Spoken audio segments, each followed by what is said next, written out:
सबसे main problem यहाँ का इंक्रोचमेंट है जी।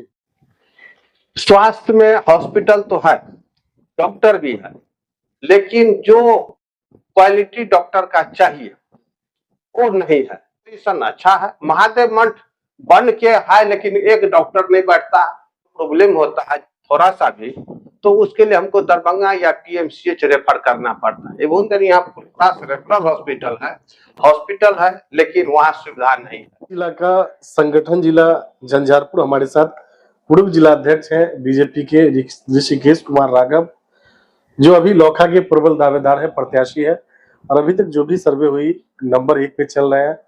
निश्चित तौर पे कहीं ना कहीं इनका जो योगदान रहा पार्टी को, वो जमीन पे भी दिखता है और संगठन में भी दिखता है। यही कारण है कि जो भी सर्वे रहा उसमें अभी तक इनके लिए सकारात्मक रहा। लेकिन पार्टी को यह तय करना होगा कि आखिरी समय में कुछ नेता ऐसे आ जाते हैं जो पैरासूट से आते हैं, जमीन पे जिनका कोई जनाधार नहीं होता है, लेकिन एन के प्रकारेण अगर पैसा कमा लेते हैं तो भी राजनीति में उनकी रुचि होती है, इंटरेस्ट होता है। लेकिन जो स्थिति 2015 में बीजेपी की हुई, उसका सबसे बड़ा कारण ये था, ऐसे ऐसे लोग चुनाव लड़ गए जिनका व्यक्तिगत कोई जनाधार नहीं था। लेकिन अगर पार्टी इनके जैसे वर्करों पे, जो आम लोगों से जुड़े हो, अगर दाव लगाती है तो शायद लोकहा विधानसभा सीट बहुत मुश्किल नहीं हो सकता, क्योंकि इनका व्यक्तिगत वोट रहेगा और निश्चित तौर पे कहीं ना कहीं पार्टी का जो योगदान है और पार्टी जो सत्ता में है उसका भी लाभ मिलेगा। लेकिन सबसे बड़ा सवाल ये है कि क्या पार्टी जो अभी सर्वे करा रही है उसी को मानेगी या फिर सर्वे से अलग हट के भी कुछ होगा। इन्हीं सब मुद्दों पे इनसे चर्चा करेंगे, लेकिन जानेंगे आज भी इस लोखा जो विधानसभा है इसकी सबसे बड़ी और गंभीर समस्या क्या है। चूंकि बॉर्डर से सटा हुआ इलाका है, बगल में नेपाल लगता है, तो निश्चित तौर पर समस्या होगी। आपसे जानेंगे सर, आप जिला अध्यक्ष रहे हैं, आपका जो संगठन जिला है झंझारपुर, उसके आप जिला अध्यक्ष रहे हैं निवर्तमान। आज भी आपके लोखा विधानसभा में सबसे बड़ी और गंभीर समस्या क्या है जिसका समाधान विगत कई वर्षों में नहीं हो पाया? सबसे मेन प्रॉब्लम यहाँ का इंक्रोचमेंट है जी। और नाली नहीं होने के कारण बारिश में जो भी मार्केट मेरा लौकी हो या फुटौना हो या लौखा हो, ये बारिश में सड़क तो बन गया, लेकिन सड़क बनने के साथ से यदि वहां पर ड्रेनेज सिस्टम रहता और इंक्रोचमेंट हट जाए और ड्रेन हो जाए तो मार्केट और अच्छा डेवलप करेगा और विकास होगा, मार्केट का और विकास होगा। ये बहुत एक मेन समस्या है हम लोग विधानसभा में। आप बॉर्डर से सटे हुए भी हैं, आपका विधानसभा बॉर्डर को टच करता है, तो क्या वहां भी समस्याओं का सामना करना पड़ता है? क्या एक समस्या है हम लोग का, जो नेपाल बॉर्डर लगने के कारण बहुत सारे व्यापारी नेपाल पर डिपेंड करता है और वहां जो है सो भारत सरकार के द्वारा यदि वहां एक सुविधा हो जाए जो कि वहां के कस्टमर को आने जाने में, व्यापार करने में सुविधा, चेक पोस्ट बन जाए, तो ये और इंडिया जो है सो बहुत, जो बिहार ये विधानसभा का जो बॉर्डर जैसे लौखा हुआ, कंदरा मठ हुआ, ये सब जो बॉर्डर है उसका और विकास होगा और वहां का जो कस्टम नहीं होने के वहां थोड़ा आने जाने में सुविधा, बहुत कस्टमर को सुविधा, और कस्टम एक बॉर्डर हो जाएगा तो पब्लिक को फ्रीली बिजनेस करने में सुविधा होगा, जिसका हम लोग कितने बार ये आवाज भी जो हमारे राष्ट्रीय स्तर के नेता है उसके सामने भी हम लोग उठाए कि सर वहाँ एक कस्टम पोस्ट लगना चाहिए और लगवाइए किसी तरह से, कि हम लोग को जो व्यापारी लोग आए उसका जो समस्या हम लोग क्षेत्र में जाता हूँ वो सुनने को मिलता है, कम से कम उसको सोल्व हो सके। आज भी आपके यहाँ स्वास्थ्य और शिक्षा की क्या स्थिति? स्वास्थ्य में हॉस्पिटल तो है, डॉक्टर भी है, लेकिन जो क्वालिटी डॉक्टर का चाहिए वो नहीं है। जो एक्सपर्ट डॉक्टर, जो एमबीबीएस रैंक का केवल वही डॉक्टर है, जो पीजीएसआरसी जो स्पेशलाइज, जो गायनेकोलॉजिस्ट या चाइल्ड स्पेशलिस्ट, वो सब डॉक्टर का अभाव है और ना उस लायक इक्विपमेंट्स है हम लोग के यहाँ हॉस्पिटल में। इसके लिए कुछ भी जो प्रॉब्लम होता है थोड़ा सा भी, तो उसके लिए हमको दरभंगा या पीएमसीएच रेफर करना पड़ता है। एवं यहाँ रेफरल हॉस्पिटल है, लेकिन वहाँ सुविधा नहीं है, पेशेंट को सुविधा नहीं मिल पाता है। जो फ्रैंकली है, हम लोग के साथ ही घटना हुआ था, स्टिचिंग का इसमें धागा भी नहीं हॉस्पिटल में ताकि स्टिच कर सके, वहाँ 20-20 साल से जमा हुआ है एक डॉक्टर।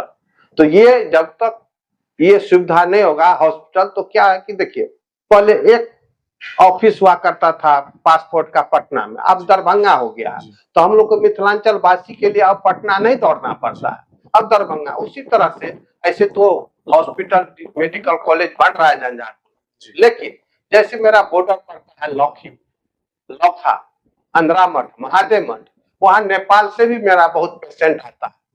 आज ये नेपाल के साथ बेटी रोटी का संबंध है, रिलेटिव है, जान पहचान का शादी ब्याह होता है नेपाल में, इंडिया में बॉर्डर के कारण, तो आना जाना लगा रहता है। वहाँ का बहुत सारे पेशेंट देखिएगा लौखी में, तो बहुत सारे पेशेंट रहता है। तो लौखी का पोजीशन अच्छा है, महादेव मठ बन के है लेकिन एक डॉक्टर नहीं बैठता, लौखा में नहीं बैठता। कोटौना का वो अपना हॉस्पिटल खोल के बैठ गया है, जो एमओ है उसका बहुत बड़ा खराब पोजीशन है। कोटौना जैसे मार्केट बॉर्डर से वहां मेडिकल का बहुत अभाव सुविधा है। और प्लस जो ईसीजी, एक्सरे, ये सब अल्ट्रासाउंड जो स्पेशलाइज बोले ना कि स्पेशलाइजेशन के कारण हम लोग को बहुत पेशेंट को दिक्कत होता है, बाहर जाना पड़ता है इसके लिए। बिहार सरकार का ड्रीम प्रोजेक्ट 7 निश्चय नल जल योजना आपकी विधानसभा में धरातल पे है ही नहीं, और लोग पेयजल के लिए बहुत परेशान रहते हैं, क्या मानते हैं आप?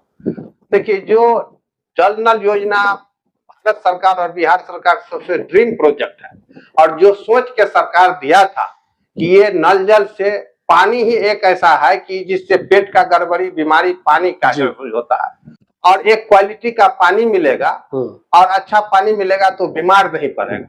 लेकिन जहां जो हुआ तो उसमें न कहीं सरकार के साथ साथ वहां का जनप्रतिनिधि भी उतना ही दोषी है। सरकार ने योजना दिया, फंड दिया, लेकिन इससे ज्यादा दोषी मैं वहां के जनप्रतिनिधि को मानता हूं कि वहां सब मिला पोती करके काम को जल नल किसी तरह से फॉर्मेलिटी कर दिया।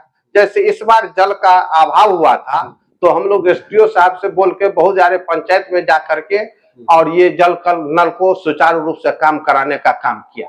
लेकिन ये प्रॉब्लम बहुत है, आने वाले साल में ये जल नल का प्रॉब्लम यदि नहीं सोल्व हुआ तो एक सबसे बड़ा मेजर प्रॉब्लम जनवरी के बाद से ही प्रॉब्लम होना शुरू हो जाता है, ये पानी का समस्या होगा।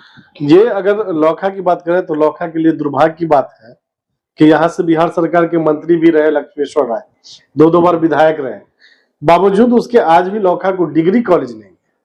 ये वहाँ के आम जनता का भी आवाज है कि ये बॉर्डर होने के कारण वहाँ डिग्री कॉलेज का भी बहुत अभाव है, और डिग्री में साइंस और आर्ट दोनों, जैसे धनबारी में है, कोटौना में, लेकिन बॉर्डर पर पड़ता है। लेकिन उसी तरह से इतना बड़ा इलाका है, लौकी का 8 प्रखंड है, 18 प्रखंड या 18 पंचायत है लौकी प्रखंड में, और उधर सुपौल भी पड़ता है। तो वहां कम से कम एक डिग्री कॉलेज जिसमें साइंस और आर्ट, विज्ञान और कला दोनों का एक डिग्री कॉलेज होना बहुत जरूरी है। इसके लिए वहां के बच्चे को या तो पटना या दरभंगा या मधुबनी जाना पड़ता है।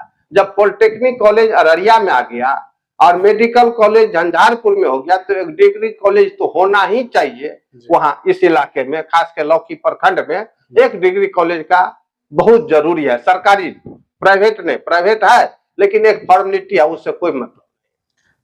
जब चुनाव का समय आता है, चाहे वो चुनाव केंद्र का हो या राज्य का हो, तो जो भी पार्टियां होती है सब वादा करती है किसानों की, लेकिन ये दुर्भाग्य है अपने बिहार की अगर बात करें तो किसान के लिए कोई सोचने वाला नहीं है। चाहे वो उनको सिंचाई की व्यवस्था की बात हो या खाद की बात हो, निश्चित तौर पे आज भी खाद की खुले तौर पे कालाबाजारी होती है और उसमें सरकार अंकुश नहीं लगा पाती है, और आज भी आपके इलाके में सिंचाई की सुविधा नहीं है। क्या मानते हैं आप?